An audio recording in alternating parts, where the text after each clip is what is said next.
Welcome to this episode of the Justice Team podcast on the Justice Team Network, where we give practical advice to lawyers, law firms, all those types of things. We have a little bit of fun on this show. And today we have a very, very special guest. He is actually, I have been the apple of his eye. He's rolling his eyes. But we have Big Bob Simon on. Big Bob, what's up? Glad to be here. Are you? You have Cheez-Its, so that's a good thing. So Cheez-Its and whiskey. Jesus, we're going to get to whiskey. So some of the stuff we're going to talk about on this show is having a family-run law firm, you being here. We're going to talk about some things you see lawyers make mistakes about. Okay. You drove for UPS trucker for 35 years. We're going to talk a little bit about some helpful tips for truckers, and then we'll just talk about whiskey at the end. Okay. You got it? Go for it. All right. So what attracted you to my mother? See, I knew I could get him. All right, you don't have to answer that one. So got him right away. So those of you who don't know, it's my dad has 5 kids. My brother and I are the twins, and then our sister Nicole's right after that. 5 years after that, 2 years after that is Brandon, who's a partner at a law firm. 12 years separate me and my youngest sister, but they run Just HQ and Word Merchant. So, Dad, first of all, let's talk about having a family-run company. So at the firm, we have not only my mom, who's your ex-wife, we have your current wife. We have your current wife's, one of her daughters. We have 3 of your sons. Who else am I missing? Well, Nicole and Julie, they're in the JHQ program, so that's sort of basically involved the Simon Law Group.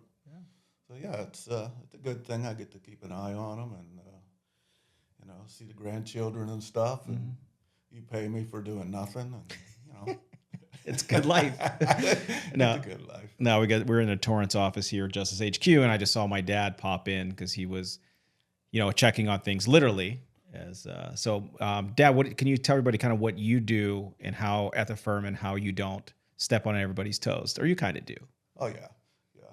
Well, you got to tell people when they make a mistake, or they'll just keep making the same mistake, So, anyways, I run the accounts payable, so I pay all the bills, basically, and there's probably about, believe it or not, 30,000 invoices a year.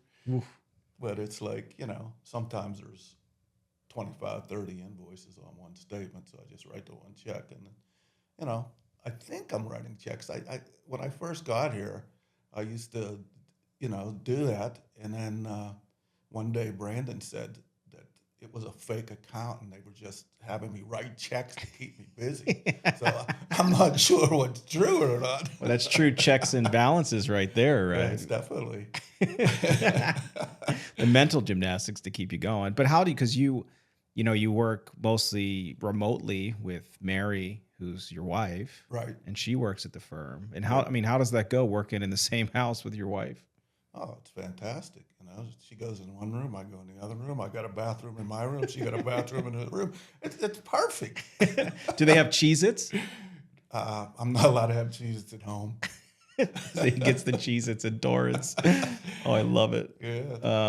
Yeah. So, but you've been kind of a mediator at times for the family whenever there's intra-fighting between the kids. Because we all have our say about stuff. And everybody seems to work well together. What do you credit that to? Because people always say, "Oh my God, you work with your family. That must be crazy." I'm like, "But that's actually a lot of fun. We do have times." But well, the thing that I'm amazed at is the kids and their 5 spouses. There are 10 people. They're very unique and very intelligent, which is, they all bring something to the table, which is pretty crazy. And that's why it all works out, because somebody got a good idea and then they expand on it, and then someone comes up with, well, that's not going to work. And Nicole. Yeah. But, they figure it all out, and it just works. Yeah. And so, for those of you who've never met my dad before, he's like my best friend. We hang out a lot. But, my dad drove for UPS for years, but he was always there to coach our teams. We got there right out of, we're literally showing up in the Browns, as the kids would say, to coach basketball and get there and get in the mix. But how are you able to, You had 5 kids, all have been very successful, all very, very close. Like, what do you kind of credit that to? Just like to give some family advice to folks. Well, number one thing you got to do is Drink whiskey. drink whiskey. No, when you come home from work, even though you're exhausted, spend time with your kids. It doesn't matter what you're doing, if you're out there drawing with chalk on the sidewalks or go down and shoot some baskets with them or, just hopscotch, teach them to ride a bike. You spend time with them. It doesn't matter what you're doing. Just talk to them like a normal person. That's where a lot of people get in trouble. They want to talk to their kids like they're kids. You got to talk to them like a normal adult, young adult. Yeah. You just gotta respect their intelligence. I think if you do not talk to them like that, they'll keep in that same sense like they're a 5-year-old. Where if you talk to a 5-year-old about things like scientific things and everything, they pick that up and they think to themselves that they're getting smarter, and people appreciate that, so they want to get smarter. Is that where you're talking quantum physics with my older daughter the other day? Yeah, I shouldn't have did that. No, she's going off on tangents right now. One thing, funny story with my dad is, we're always very close, but he would literally talk to us like adults, like we were his friends, but we respect. So I always said my dad didn't ever have to discipline us too much because we respected you so much that that's just how we ran a relationship. But one time we were kids, my twin brother Brad and I were like, "Hey Dad, you know how like the F word is like the worst word you could say right now? During your time, what was the worst swear word?" My dad thinks he's like, "Jag off." That was like the worst word you could say. And we still believed it for years. Like he's just always messing with us about, but your kids do learn. We are like, social sponges at that time. So we got the family dynamic and there's, people remote, but we're, in chats all the time and talking. What are some things, 2 of your sons are lawyers, three of us. Well, 3 of us are lawyers. What are some things that you see lawyers, you've observed a lot of trials, a lot of ones that I've done, other trial lawyers here. What are some mistakes you see trial lawyers make? Well, when I've been in the courtroom, I've been actually put on the stand. Oh yeah, that's right. That's another story for another day. But some of the things I see, it's like we have super smart attorneys, and sometimes they're coming across like that, and they're talking above the jury. Okay, so Can you say rural juror 3 times? Drawer. You can't say that. Sure, that's one of my words. But anyways, you're talking to somebody like me in a jury box, and you just can't talk above me and like use too many specific, sophisticated words. And you got to come down to where we're at and explain to us in common sense. Common sense goes a long way instead of just trying to overthink everything. Yeah, a lot of lawyers do overthink it. They over-expert it. They think experts have to tell you what to do, and just usually it's common sense. Yeah, you get, somebody like me sitting in the box, and you're in there talking to an expert for 3 hours. It's like, I remember the first 10 minutes of it, but after that, it's ridiculous. You got to get it out right away, and you can't stretch it out. You do it an expert, and that's what I do. You should do it in no more than 20 to 30 minutes on your direct and get out, hit your high points that you can meet your burden, move on, because the jury doesn't really care so much about all that stuff. They hang their hat on some of it, but that's all you got to do. So any other mistakes that you see lawyers make other than trying to complicate things or trying to speak too high above jurors? Well, they tend to sometimes get into it with the defense attorney instead of concentrate on the task at hand. Yep. But I got to say that our trial attorneys have learned from each other, and of course you've tried trials with Brian Panish and Gary Dordick. I've seen those, and I think Mike Alder maybe too. I'm not sure if you had one with him, but you learn from them, and then you pick up your own thing, and then you bring trial attorneys on, and they have their own thing, what they learn from you, what you learned from other people, and it just keeps snowballing. And we have, I don't know, 6 or 7 people that can try a trial. I mean, I don't know how many firms can do that. Not a lot. I mean, but that's what, it's kind of what we do in Bill. But everybody that's listening, if you want to be a better trial lawyer, just go talk to regular human beings in a social setting. They're not lawyers. Yeah. Talk about your case. Go to the bar and just talk to the bartender about this case, right? Learn the art of bullshit. The art of bullshit. Speaking of bullshit, why don't you tell us about your favorite whiskeys these days? Oh, well, I'm still doing the Whistle Pig 10.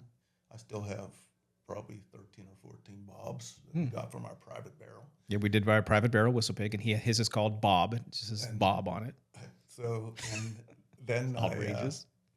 I found this place on Facebook, believe it or not, where we could get Weller Antique 107. So every once in a while, me and Sebi will stumble upon a case, and we'll split it. And, that's what I'm into right now. How many bottles of whiskey do you think you have at your house? I want to say about 187. That's pretty specific. Are you keeping track? Well, how do you count, if I have 5 open and there's that's true. half in each one? I think you count the whole bottle. I got to round up. Yeah, you got to round up to the whole bottle. Yeah. Just round up to the whole bottle. But that's true. I really do. And I got some in the closet, too. That's just out open. Oh, those are just open bottles. 187 marinating in the room. It doesn't go bad, I hope. I don't think it does. But if that place ever catches on fire, oh boy, it'd be an explosion, to say the least. A little accelerant. All right, well, Dad, thank you for coming on this episode of the Justice Team podcast. We just want to do a quick hit to show some people some of the fun side of stuff that we do. How often do you think that the kids, or your kids, us, are talking shop whenever we're at Christmas dinner, Thanksgiving, or birthday parties, or Father's Day that we were last week? They say a little bit, but mostly they're enjoying their families. So you got to separate that. I mean, there's a time for talking shop, and there's a time for family, and family time is quality time. That's what you got to do. Yeah. So we talk, probably 5-10% business at those. But that's about it. Yeah. Yeah. But I always pull Brad aside. Hey, let me talk about these quick 6 issues before we all leave. And Nicole will say, I don't want to talk about work today. Yeah. So then we have to quit. Yeah. All right. Well, thank you for listening to this episode of the Justice Team podcast. If you're going to reach Bob, Big Bob, you got to go bob@justiceteam.com. Yes. People mistakenly email me, but use Bob instead of Robert, and it goes to my dad. So if you want to reach me, it's Robert at Justice Team. Bob is Bob. And there's a reason they call him Big Bob and me Little Bob. But if you want to see that clip, you got to go to Planet Fun Bob, because we released that from the roast. You asshole. Yeah, if you accidentally send me his stuff, I just flush it. So he's not even going to see it. And people also mistakenly send bottles of whiskey to the wrong Bob Simon. That I keep. That he keeps. Actually, he doesn't even see that. No, your wife just actually shot me a bottle. Yes, I saw that, and it wasn't. I have a rating system of whiskey.